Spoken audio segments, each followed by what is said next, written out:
Hi. I think that I'll talk about volunteer services that many do not know or do not remember. And I was aware of the little greenhouse on Broadway, as I think everyone in town was. And it's right where the Wesleyan Methodist parking lot is now. And that house had several rooms. One housed a very small room, housed clothing. One housed some food. And then there was a room for meetings and for the board, I suppose, and other things like that. This was all given through the generosity of the Central Methodist Church. They paid for the house, they paid the bills on the house. And all of this service started when the local clergy decided that they were experiencing transients coming through. And they felt that they were going from church to church to church every week or so. And they felt that there was definitely a central clearinghouse needed. So that they came about and got this started. If I'm not mistaken, I think it was a Reverend Parks who actually organized and tried to get it going.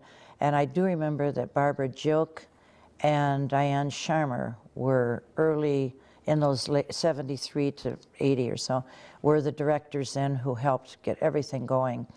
I know they had a board of directors, or I'm sure they did. I wasn't involved at all then. But it's amazing how many things they did do, things like medical transportation, hot meals on wheels, everything out of this little house. And I was contacted by Jim Murray, who became the director in '81. And all but one board member had left, and funding had really dried up. So he was very concerned. He had just taken over. And we needed to do something if this organization was going to continue. So he and I went back to the churches, who had sort of, by that time, forgot their pledges, and asked if they were interested in keeping this going. And if so, would they renew their pledges or their funding? They all agreed. And then we knew that we had to get funding beyond. So we drew up a list of names of community members. And from that, we got sort of a sustaining fund group. And they promised every year they would send money. We'd send them letters, we got the money. So at that time, we knew we had to get a board going. As long as we knew we were on, at least the big things were done. Funding was there, and so Jim needed a board, and I sort of became the ex-officio president because there was nobody else on the board. But we did get people like Sam Shea, Jane Anderson, Tom Freudenstein, Tom Graham. I was trying to remember all the people, and I'm sorry, my memory does not recall them all, but they were a very good group and very dedicated. Central Methodist allowed us to meet in their fireside room, so we had a room to have a board meeting. And then in '85, with the untimely death of Jim Murray, we had to find a new director. And we were very fortunately in finding John Brow. And he came on, I believe in '86 was when he first started. And he had had experience in running a group like this before, which was a plus, because I think Jim just sort of started because he was needed. So the church decided at that time that the little greenhouse had to go, because they needed their parking lot. The little greenhouse, as I say, was known all over town. I wish we had a picture of it. I don't know if anyone does. But anyway, the talk quickly turned, of course, to finding a new building or some place to be. And at that time, we know we also had to find funding, more funding. But in 1987, they moved into what is now the Downtown Dental Building, which I think is like 71 East 2nd Street. And that was very successful. We were very glad about having that place. Before we could make the move, I left the board due to a family illness. But I knew the site had been found and that things would keep going. And from that small beginning, this organization has grown to what we see now. And I don't believe there's anyone in the area that doesn't know volunteer services and what they do, you know, the work they do. So many people have given their time and their energy to serving on the board, and tremendous amount of volunteers that work that organization. But I remember fondly Jim Murray and his ideals and dreams. He used to say, no one should be hungry, no one should be without housing in this area. And so congratulations to all who are connected with WVS now on this 40th anniversary, and may the good work continue. Home delivered meals had been started in other cities, so I thought, well, I think we need to start one in Winona County. And so I called the meeting, and I just called everybody that I thought might be interested in working in the homes and providing this service. And it was well received right away. I live here by myself. I'm 97 years old. And the meals that I get from home deliveries help me with my daily program, and I can do some cooking on my own if I have to. But most of the time, they do a pretty good job. They all seem pretty concerned, just, you know, they always ask every one of them how you are doing, and I think that means a lot, that they, you know, are thinking about you, how you are. And I have a couple times not been home and forgot to call in, and then they notify Ruth, and then she's got to track me down. But it's good, because if something would have happened, you know, they're right there to get you some help if you need it. That was part of the deal, that the volunteer hopefully could kind of assess and see what was going on, or, you know, visit a bit if she could, or he could. They had the time, because that, you know, just these people lived alone. I mean, you know, they needed food brought in, and so we need to be checking to be sure that they're doing okay. People that do the delivery do the best they can, and they do a pretty good job. You know, delivering Meals on Wheels in the wintertime gets to be quite a chore. And, you know, the weather, the roads, some of them, you know, some of them don't, very seldom ever hear anybody complaining about the deliveries. Bringing meals is just fun. I think it's a great fun experience. The clients are just always pleasant and appreciative and always have a smile.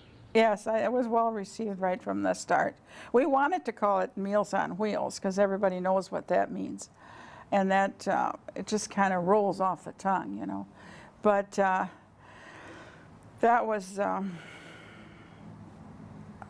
was a patent on it or something. We couldn't take that name. We moved here because of the shortage of room in our old building. We had a study done on putting in an elevator and a conveyor belt, but it just wasn't feasible. So John Brow took it upon himself with the board to locate a new building for us, and this is how we ended up here. I knew a person who worked here at the clothes shop, and I'd come in and bring those people treats. And one day she said, well, as long as you're here, why don't you go to work? So I did. And this is where I landed. They didn't ask me if I wanted to sort, if I wanted to work out in front, they just put me to work. I always try to encourage people to donate their used or gently used clothing here, even if it's in horrible, mangled condition. We have a recycling program for that. I am from Winona, so when I was little, we were always, it was where downtown dental is, down on 2nd Street. So I even remember how it was set up and you know, coming here, moving here. It's bigger, it's more organized, but I remember just being there too when I was a kid. Oh, it wasn't as nice as it is here. We actually had to carry the boxes up several flights of steps, and then when we did the switch over in the summertime, we would have to nail planks to the steps and slide the boxes down. there would be one person, normally me, in the middle to slow the box down before it came crashing to the bottom. No, it was quite a bit smaller. We only had one dressing room to be, shared between all the shoppers. The food shelf was very small and didn't have a whole lot of food in it. Well, I can remember a young man came in, he was going to get married on Saturday, and this was on Thursday. And he needed a suit, and he needed a shirt, and he needed a tie. And I went with him, and I fixed him up. And he walked out of here a happy camper. I honestly have to say every outfit I wear, every time I put something on, I like to vamp it up and put it together, and I always get comments, and I always say, yep, volunteer services down on 2nd Street. So I find so many cool things. You got to stop in every once in a while, grab the cool things. So. Well, it was a little cubby hole, yeah. And the clothes shop was quite a bit bigger, but now that it's down here, it's a lot bigger, and the food shelf here is a lot bigger. So quite a few. At that time, I think there was 85 food shelf people. The volunteers, they work very hard, and they are very cooperative, very pleasant, make you feel right at home. The food shelf at Winona Volunteer Services helped me greatly. I'm a single father, raising a 6-year-old son, my 6-year-old son Xander here, on my own. And the economy is really rough right now. It's hard to hold a job, keep a job, childcare, all of the things that go along with being a single parent. And if it wasn't for the food shelf, we'd be a lot hungrier than we are right now, that's for sure. Mm-hmm. Yeah. It's just such a much nicer environment. It's cleaner. It has the opportunity for people to select their food as opposed to us pre-packaging it for them. So that way they get home with things they really need and want. If someone were to ask me what the food shelf was, I would say that it is an excellent place to get a real variety of good food, and it certainly helps out financially when you are living strictly on Social Security. I don't really remember why I chose to volunteer with Volunteer Services, but I did when I was in high school, and that was at the Little Green House on Broadway. It wasn't that little, and I remember I worked Saturday nights was my shift. I worked from like 6 in the evening till 1 in the morning doing the 1970s version of 511 Today. It was a helpline, it was a crisis intervention line. I had all of these loose leaf folders full of information. Can't say as I saved anybody's life, but I think I was there a couple of times when somebody needed somebody to talk to. I remember that house scared me sometimes because I was there always by myself, and it was old and it was rattly. But we had a phone and we had some information, and we tried to make a difference for some people. I think, volunteer services in all the things that you do offer here with the food shelf and the clothes shop, I think that's such an awesome thing for the community. Me being, a working profession with volunteers and being in the community for as long as I have, the things that you guys offer are amazing, and just knowing, I know a lot of people that use the resources that you have. So I think as far as perception, it's something that our town needs, and it supports them. So when Xander and I found ourselves without a home, found ourselves searching for a place to stay and not knowing where we were going to go, where we were going to sleep that night, on more than one occasion, Volunteer Services has stepped forward and provided us with a safe, warm, comfortable place to stay at night. As a matter of fact, for me personally, they put me up for one night in a hotel, and that set me up with a job and a place to live for an extended period of time. It got us through the winter, and for that I'm forever grateful. No, I just think that's nice that they have this kind of stuff for people. And keep going, so steadily for 40 years. I just think it's wonderful. I met some of the greatest people in this facility since I've come here. They're just a smile on their face and love in their heart, and it shows everything they do. And it's a great privilege to work with them. I can remember when volunteer services started.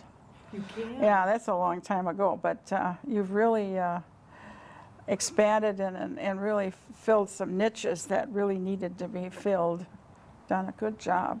I'm incredibly impressed with Winona Volunteer Services.